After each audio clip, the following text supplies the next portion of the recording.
నియంతలున్న కాలంలోనే క్రూరమైన యుద్ధాలు ఉంటాయన్నది ఓ చరిత్రకారుడు చెప్పిన సత్యం. Hitler, Mussolini, Stalin, Mao Zedong, Saddam Hussein ఈ పేర్లన్నీ గత చరిత్రలో నియంతృత్వ నాయకులకు నిలువెత్తు కటౌట్స్. మరి 21st సెంచరీలో కూడా ఆధునిక ప్రపంచంలో యుద్ధ కాంక్ష, ఇప్పుడు జరుగుతున్న యుద్ధాలు దేనికి సంకేతం?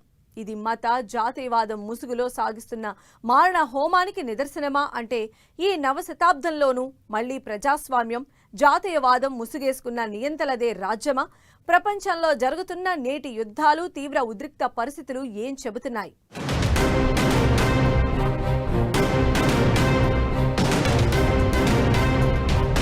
మతవాదం, జాతీయవాదం ముసుగులో నియంతృత్వ ధోరణి, మళ్ళీ నియంతలదే రాజ్యమా? ప్రపంచంలో జరుగుతున్న యుద్ధాలు ఏం చెబుతున్నాయి? Hitler, Stalin, Mussolini, Mao Zedong, Saddam Hussain వీళ్ల పేరు చెబితే హింస, యుద్ధం, విద్వేషవాదం, శత్రుత్వ వైఖరి ఇవే గుర్తుకొస్తాయి. చరిత్రలో అత్యంత క్రూరమైన, దారుణమైన యుద్ధాలకు కారణం వీళ్ల నియంతృత్వమే. భయం, హింసతో ప్రజల్ని పాలించిన నాయకులు వీళ్లంతా.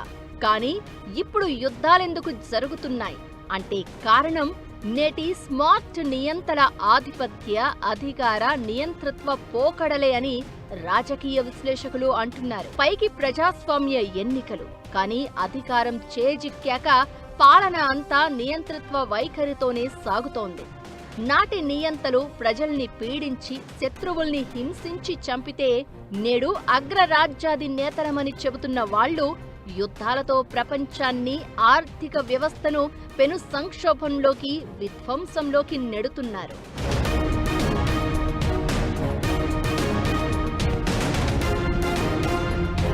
America, China, Russia, North Korea, Iran, Israel, Ukraine కొన్ని పేరుకు అగ్ర రాజ్యాలు, కొన్ని నియంతృత్వ పోకడలు ఉన్న దేశాలు.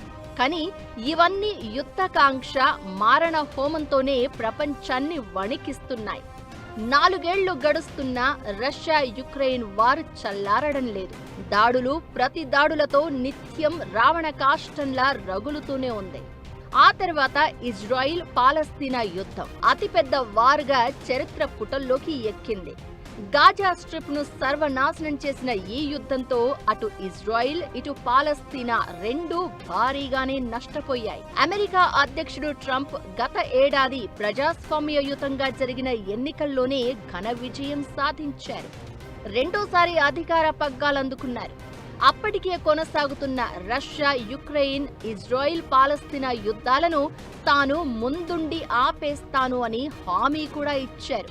కానీ ఏడాది తిరిగేలోపే తానే ఇరాన్పై యుద్ధంలోకి దిగి ప్రపంచాన్ని వణికిస్తున్నాడు. ఈ ప్రస్తుత ప్రపంచ పరిణామాలన్నీ మతవాదం, జాతీయవాదం అనే ప్రజల భావోద్వేగాలతోనే ముడిపడి ఉన్నాయి. వీటిని ఆయుధాలుగా చేసుకునే అధికారాన్ని హస్తగతం చేసుకోవడం, ఆ పైన నియంతృత్వ ధోరణి ప్రదర్శించడం అనే చరిత్ర మళ్లీ ఇప్పుడు రిపీట్ అవుతున్నట్లు కనిపిస్తోంది.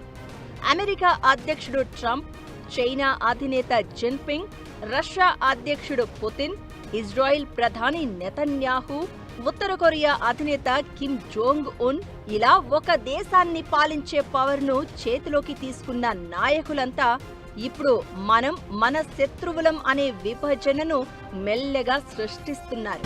దేశాల మధ్య శత్రుత్వాన్ని తమ రాజకీయ స్వప్రయోజనాల కోసం, అధికారాన్ని కాపాడుకోవడం కోసం, ఆర్థికంగా బలపడేందుకు వాడుకుంటున్నారు అన్నది విశ్లేషకులు చెబుతున్న మాట.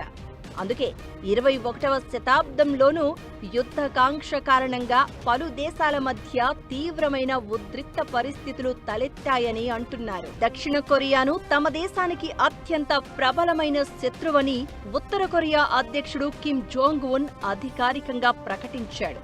ఇలా చాలా దేశాల్లో నేతలు మనం మన శత్రువులు అని ఇరుగు పొరుగున ఉన్న దేశాలపై విద్వేషాగ్ని వెదజల్లుతూ విభజనను సృష్టిస్తున్నారు. మతం, జాతీయవాదం ముసుగులో ప్రజాస్వామ్య దేశాల్ని కూడా నియంతృత్వ పోకడల్లోకి మెల్లగా నెట్టేస్తున్నారు. దేశం ప్రమాదంలో ఉందని, దాన్ని రక్షించగలిగేది తాను మాత్రమేనన్న ఒక స్ట్రాంగ్, పవర్ఫుల్ మ్యాన్ ఇమాజినరీని సృష్టించి అస్తిత్వం, నియంతృత్వం వైపు దేశాల్ని నడిపిస్తున్నారు. ఇది ఇలాగే కొనసాగితే వచ్చే 20 ఏళ్లలో ప్రపంచంలోని మెజారిటీ దేశాల్లో నియంతృత్వ పోకడలు, విద్వేషపూరిత రాజకీయాలు, ఇరుగు పొరుగు దేశాల మధ్య తీరని వైషమ్యాలు పెరిగే అవకాశముందని రాజకీయ విశ్లేషకులు అంచనా వేస్తున్నారు.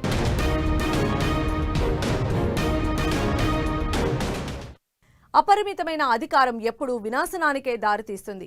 ప్రస్తుతం ప్రపంచం డెమోక్రటిక్ బ్యాక్ స్లైడింగ్ జరుగుతోందని రాజకీయ విశ్లేషకులు హెచ్చరిస్తున్నారు. ప్రజాస్వామ్య విలువల కంటే రక్షణ, అస్తిత్వానికే నాయకులు ప్రాధాన్యత ఇస్తున్నారు.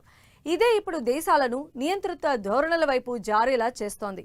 అమెరికాలో ట్రంప్, రష్యాలో పుతిన్, చైనాలో జిన్పింగ్, ఇజ్రాయెల్లో నెతన్యాహు, ఇరాన్లో ఖమేనీ వారసత్వం, ఉత్తర కొరియాలో కిమ్ జోంగ్ ఉన్, మరికొందరు నేతలంతా తీవ్రమైన మతవాదం, జాతీయవాదం, నియంతృత్వ ధోరణులతో దేశాన్ని శాసిస్తున్నారు.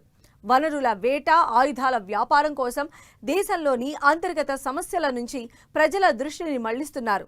వీటికి యుద్ధాలను మంచి సాధనంగా వాడుకుంటున్నారు.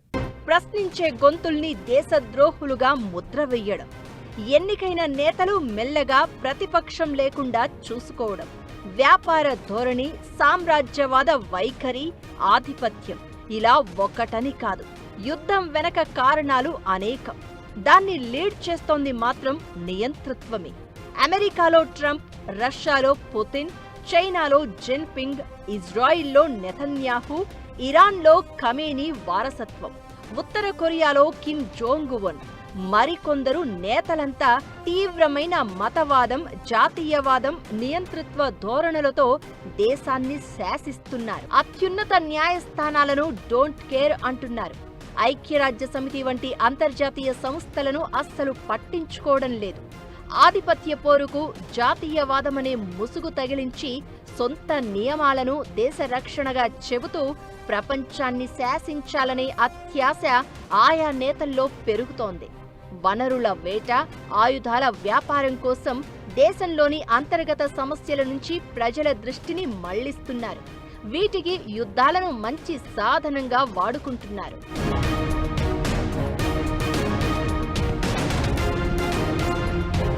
అపరిమితమైన అధికారం ఎప్పుడూ వినాశనానికే దారితీస్తుంది. 1930లలో హిట్లర్, ముసోలినీ ఇలాంటి వాళ్లంతా జాతీయవాదం ముసుగులోనే నాయకులయ్యారు. ఆ తర్వాత స్వార్థ రాజకీయాలు, క్రూర హింసాత్మక ఆలోచనలు, ప్రశ్నించే వారిని అంతం చేయాలన్న పాలసీలతో రాజకీయం చేశారు. వ్యక్తి హత్యలు కాస్త వ్యవస్థలనే నాశనం చేశాయి. 2 ప్రపంచ యుద్ధాలకు మూల కారణం ఇవే.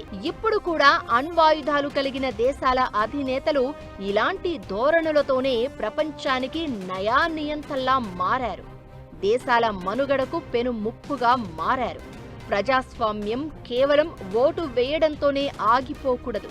ప్రజలంతా నిరంతరం అప్రమత్తంగా ఉండి పాలకుల్ని ఎదిరించి ప్రశ్నించినప్పుడే నియంతలకు ముకుతాడు వేసినట్లవుతుంది. ఇది చరిత్ర మనకు నేర్పిన పాఠం.